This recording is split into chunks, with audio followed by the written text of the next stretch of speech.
Buenos días, buenas tardes, buenas noches, ¿cómo están? Sean todos bienvenidos y bienvenidas a esta clase número 5 sería. Bueno, la clase pasada estuvimos hablando de Kant, del pensamiento y de la razón, y ahora vamos a seguir hablando de la razón y del pensamiento hasta la última clase. ¿Por qué vamos a seguir con este tema? Claro, porque se trata de nuestra materia en sí, que es el abordaje a la forma, a la estructura del pensamiento. ¿Y por qué es muy importante? Es fundamental. Y esto quiero que escuchen bien. Es fundamental la estructurar el pensamiento porque si miramos a nuestro alrededor, miramos nuestro país, miramos varias regiones donde su desarrollo es ínfimo o no existe casi ningún desarrollo, muchas veces el problema principal es cómo estamos pensando, cómo estamos entendiendo el pensamiento e inclusive ahora si venimos a la realidad presente, veremos que hay muchísimas noticias falsas y muchísimos raciocinios equivocados eh, en estos tiempos, ¿verdad? Hablando de la pandemia, hablando del COVID-19, de otras cuestiones, ¿verdad? Cómo se vienen desarrollando, ¿verdad? Antes de empezar, como parte introductoria, acá tenemos una, una pequeña frase de Pascal. Dice, la última función de la razón es reconocer que hay una infinidad de cosas que la superan. La última función de la razón es reconocer que hay una infinidad de cosas que la superan. Esto tenemos que tener bien en cuenta. Yo ya hablé en varias clases de cómo surgió la filosofía, de cómo surgió el pensamiento filosófico. Y surgió hace poco, teniendo en cuenta, claro, hace más de 2000 años, 2500 años que surgió en la parte occidental, pero si tenemos en cuenta del surgimiento del ser humano como tal, eh, no solamente el neolítico que surgió hace 10.000 años, y el ser humano como tal que hace millones de años surgimos en la Tierra es teóricamente prácticamente nuevo. Porque antes de los filósofos, y que de los filósofos derivan los científicos, nosotros estamos formándonos para científicos, estaban los sabios, y los sabios eran dueños de la verdad, dueños de la razón. Y los filósofos surgieron como cuestionadores de esa idea, porque nadie es dueño de la verdad, nadie es dueño de la razón. La razón, la ciencia, las ideas se van reinventando y se van cambiando constantemente, buscando la cuestión, las ideas más cercanas a la verdad. No hay verdad absoluta, no es un dogma. Entonces la ciencia nos ayuda mucho a esas preguntas, a esos cuestionamientos que son muy importantes y que es un ejercicio que no estamos haciendo como paraguayos. Porque nosotros como universitarios ya no nos queda creer, por ejemplo, lo que están diciendo los influencers sobre cuestiones de la inexistencia de la enfermedad del COVID-19 o cuestiones que no tienen ninguna base científica, de aceptar todo, nomás lo que venga de todos lados, sin razonar, sin cuestionarnos. Y para eso nos ayuda la lógica, para eso nos ayuda la filosofía y para eso nos ayuda la ciencia. Y hoy vamos a hablar del razonamiento que ya hablamos y vamos a hablar de los tipos de razonamiento. Cuando hablamos de razonamiento, ¿qué es lo que es el razonamiento? No es solamente, como yo siempre le digo, es repetir las cosas por repetir. Porque a veces tenemos que darnos cuenta la diferencia entre una idea razonada y una repetición. Si nosotros decimos lo que todo el mundo dice, es una repetición. Pero si nosotros agarramos y estructuramos nuestra mente y empezamos a analizar una de las ideas o noticias o cuestiones que se dicen por todos lados y lo procesamos, eso es un razonamiento. Es pensar de forma estructurada, de forma analítica, ¿verdad? Esa sería una definición más simple, ¿verdad? Tenemos como razonamiento el producto de un conjunto de habilidades cognitivas complejas a través de las cuales somos capaces de relacionar y vincular diferentes informaciones de forma estructurada, Una vinculación que permite establecer diferentes estrategias, argumentos y conclusiones con función de dicha estructuración de la información. ¿Y cómo llegamos ahí? ¿Cómo llegamos a esa estructuración? Llegamos, claro, formándonos, leyendo, analizando, comparando, entre otras cosas. Y de eso es lo que vamos a hablar ahora. De la comparación a través de los métodos de razonamiento. Vamos a tratar de ser lo más sencillo posible. Se establecen comparaciones que llevan a una solución.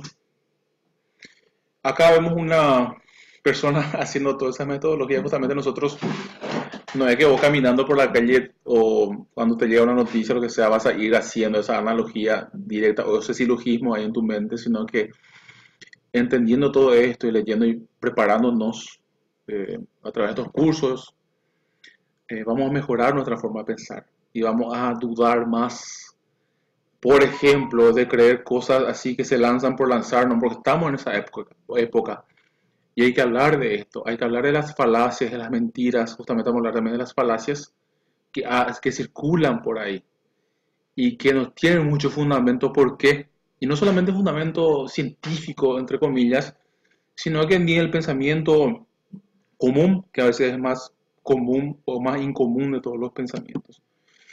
Bueno, acá justamente razonamiento deductivo, proceso cognitivo que utilizamos para llegar a una deducción, para deducir algo. Este tipo de pensamiento se basa en la creencia de una premisa o una afirmación universal para llegar a obtener una conclusión en cada caso particular. Esto es muy importante, este ejercicio. ¿Por qué es importante? Vamos a hablar más adelante, ¿verdad? Premisa mayor, los seres humanos tienen 2 manos y 2 pies. Esa es la universal.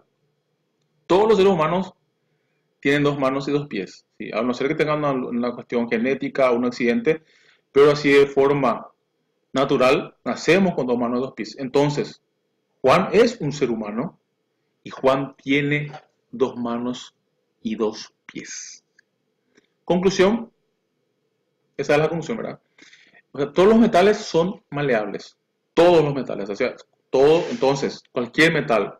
El oro es un metal, entonces el oro es maleable.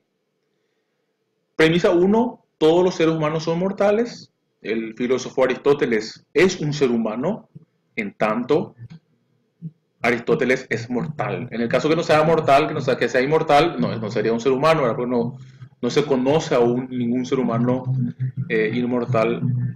Hasta inclusive Cristo Jesús, que era 100% hombre y 100% Dios, falleció, claro, en su parte humana y según nuestra creencia, o la creencia de lo que son cristianos, resucitó al tercer día. Entonces, hasta ahí. Es habitual que la mera deducción pueda desencadenar juicios, argumentos y creencias que no se ajustan a la realidad. Por ejemplo, podemos pensar que el agua hidrata. Luego, dado que el mar está hecho de agua, ¿el agua de mar nos va a hidratar? No, claro que no. En realidad, el agua salada te va a producir deshidratación, justamente. ¿Qué significa eso? Después vamos a hablar de eso en una clase posteriori. Todos los antecedentes, que la premisa mayor y la premisa menor, o sea, los antecedentes universales o particulares, tienen que ser verdad.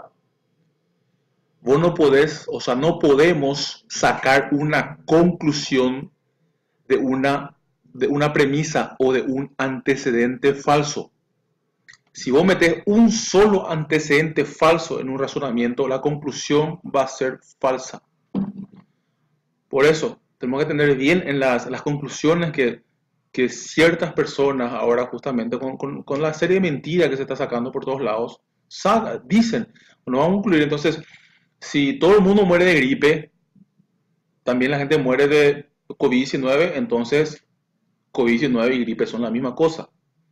O sea, mucha gente, o sea, no todo el mundo, sino que nosotros como filósofos podemos decir, mucha gente muere por año de gripe, en tanto el COVID-19 es como una gripe, entonces también es, o sea, ¿por qué estamos haciendo tanto escándalo por el tema de la cuarentena, etcétera, etcétera?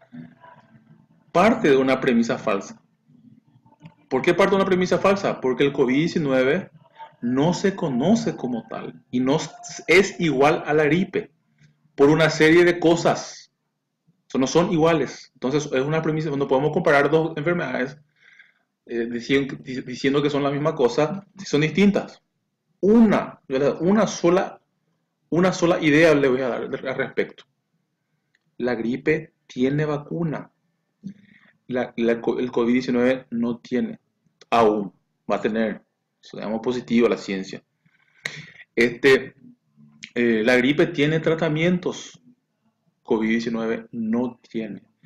Las gripes tienen toda una literatura, y ustedes saben que la literatura es importante para la ciencia. ¿Qué significa literatura? Que investigaciones, etcétera, etcétera. El COVID-19 aún no lo tiene. Entonces, ¿cuándo vamos a ver, cuándo vamos a poder comparar esta enfermedad, o sea, este virus, con un virus que produce gripe más adelante? Ahora no lo sabemos, ¿sí? Y si va cambiando cada rato y cada tanto, pues ya estamos concluyendo la idea, eh, los, las reacciones que tienen la Organización Mundial de la Salud con respecto al COVID-19 significa que es una enfermedad nueva y siendo una enfermedad nueva, estamos en una fase explorativa, estamos explorando recién esta enfermedad. No se conocía, no tiene vacuna, no tiene un tratamiento específico. Va a tener, y ahí van a cambiar las cosas. Ahí vamos a poder hacer una comparación y comparar estas cuestiones. Entonces, el tema COVID-19, yo no tengo, yo como estudioso de las partes de las ciencias sociales en general, yo puedo hablar desde el punto de vista social, pues yo no puedo hablar desde el punto de vista biológico del virus porque no es mi área. Yo puedo hacer un análisis igual, no solamente con este tema de la pandemia, sino con cualquier otra idea que la gente lanza por lanzar con premisas o con antecedentes falsos. Si uno de los antecedentes son falsos, la conclusión que hacen, que es igual a la gripe, que es la conclusión que se hace, es también falsa, porque no es igual a la gripe. Obviamente que no lo es si comparamos ambas. Como ya dije, di dos, tres ideas al respecto. Y este es uno de los ejemplos nomás que yo le doy. Bueno, concluyendo, la tarea. La tarea, como siempre, yo creo algo sencillo, algo simples. Yo ya le puse ahí, cuando voy corrigiendo, le voy poniendo, yo esperaba que sea un trabajo más propio. Yo no le voy a pedir que sean, o sea, la idea de una tarea, o sea, estamos en una fase especial, justamente por esta pandemia, es que ustedes hagan de forma sencilla, como entienden. ¿Por qué quiero que hagan como entienden? Y solamente quiero que se guíen por los materiales que yo voy alzando para hacer la tarea. Para informarse pueden usar miles de materiales, pero para hacer la tarea o este video que estamos grabando o el material que voy alzando, pueden ir leyendo y respecto a eso hacer un pequeño resumen y ejemplificando la tarea. Y en su ejemplo van a poner ustedes van a hacer un silogismo propio, así como entienden. Yo no le decir, no, está mal este silogismo, no. Yo solo lo que quiero es que sea propio, porque ahí en los criterios de evaluación de la institución no dice, no, vos no pusiste como está en tal parte, no. Tienen que ser originales propios, ¿sí? Y si nos equivocamos, es una forma de aprendizaje. Y no voy a ponerle mal en su equivocación, yo voy a corregir, voy a evaluar solamente esos criterios que tenemos ahí. Concluyendo, para no ser tan largo, tan aburrido, no puedo enseñar nada a nadie, solo les puedo hacer pensar. Es lo que siempre digo. Nosotros no sabemos el futuro, cuál es la profesión del futuro, etc.